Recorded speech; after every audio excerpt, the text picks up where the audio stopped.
Welcome to qnawire. Alright, so in this problem it says a horizontal wire is stretched with a tension of 94 newtons. So let's go on first and write what we know. We know that F is equal to 94 newtons, which is the tension in our wire. It says the speed of transverse waves for the wire is 406 meters per second.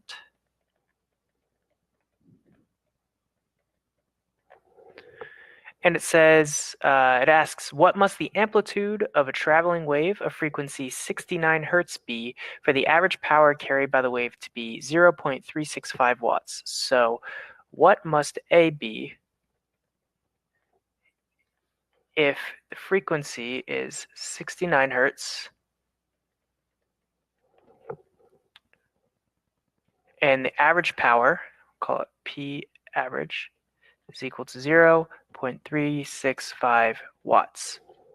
Well, there's a handy formula we can use for average power, which says this. It says the average power carried by a traveling wave is going to be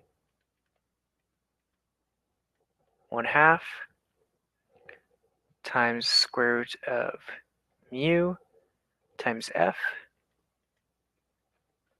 times omega squared times A. So first we'll note that this here is angular frequency. And remember that angular frequency is 2 pi f, so don't accidentally plug in f for omega here. And what we can do is solve for the amplitude here. Say amplitude is the square root of 2 times the average power over root mu f times omega squared. And I'm going to simplify that to 1 over 2 pi omega. I'm sorry, 2 pi f times the square root of 2 p average over root mu f. So I just pulled out the omega square here and took the square root and canceled out the square root with the square. And then we're going to use the relationship v rather, is equal to the square root of f over mu to relate the velocity to the tension and the mass per unit length, and simplify to solve for mu.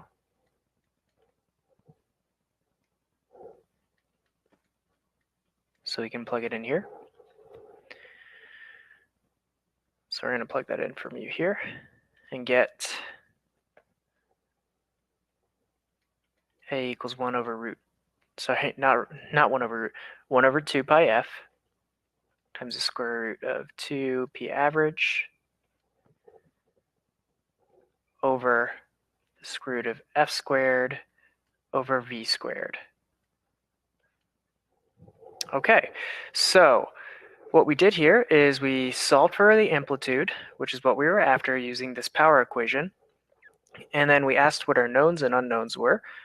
We know the average power, it's given. We know the tension, and we know the angular frequency because we're given the frequency here, but we didn't know mu. So in order to find mu, the mass per unit length, we use this relationship here. V is equal to the square root of f over mu to solve for mu in terms of what we do know, which is the tension and the velocity of the wave, which is given here.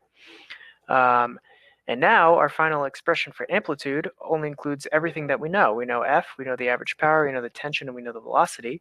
And so if we plug in all of those numbers, then we get A is equal to 0.00409 meters, which is 409.5 millimeters. And that's our final answer.